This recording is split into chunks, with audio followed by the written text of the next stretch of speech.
अंधेरी रात, आसमान में काले बादल गरज रहे थे। मथुरा की जेल में हर तरफ सन्नाटा था, लेकिन उस सन्नाटे के बीच एक चमत्कार जन्म लेने वाला था। कंस के अत्याचारों से कांपती धरती उस रात एक नई उम्मीद को जन्म देने वाली थी। देवकी और वसुदेव की 8वीं संतान भगवान श्री कृष्ण का जन्म हो चुका था।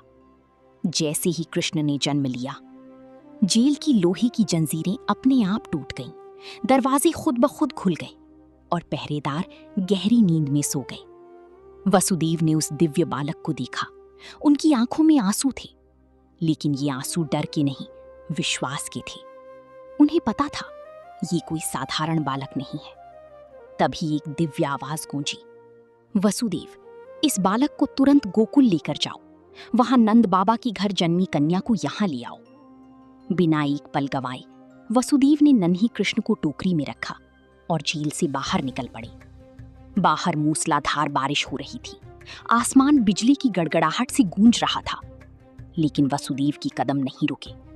उनके सामने सबसे बड़ी चुनौती थी उफनती हुई यमुना नदी। यमुना उस रात अपने भयंकर रूप में थी। लहरें इतनी तेज थीं जैसे सब कुछ अपने साथ बहा ले जाएंगी। लेकिन वसुदेव के दिल में सिर्फ एक विश्वास था, ये स्वयं भगवान हैं, ये रास्ता खुद बना लेंगे। जैसे ही वसुदेव यमुना में उतरे, पानी उनके पैरों से लेकर कंधों तक बढ़ने लगा। लेकिन तभी एक और चमत्कार हुआ। भगवान शेषनाग प्रकट हुए। उन्होंने अपने विशाल फनों से वसुदेव और कृष्ण को ढक लिया, ताकि बारिश की एक बूंद भी बालक को छू न सके। और तभी यमुना का जल धीरे धीरे शांत होने लगा, जैसी नदी खुद रास्ता दे रही हो। एक लहर आई और कृष्ण के छोटे से चरणों को छूकर वापस चली गई, मानो यमुना भी उनकी दर्शन करना चाहती हो। वसुदेव की कदम बढ़ाती रही। हर कदम के साथ रास्ता खुद बनता गया और आखिरकार वो सुरक्षित गोकुल पहुंच गए। वहां नंद बाबा की घर एक कन्या जन्मी थी। वसुदेव ने कृष्ण को वहां सुलाया और उस कन्या को लेकर वापस मथुरा लौट आई। जैसे ही वसुदेव जेल पहुंचे, सब कुछ पहले जैसा हो गया। जंजीरें फिर से बंध गईं, दरवाजे बंद हो गए और पहरेदार जाग गए।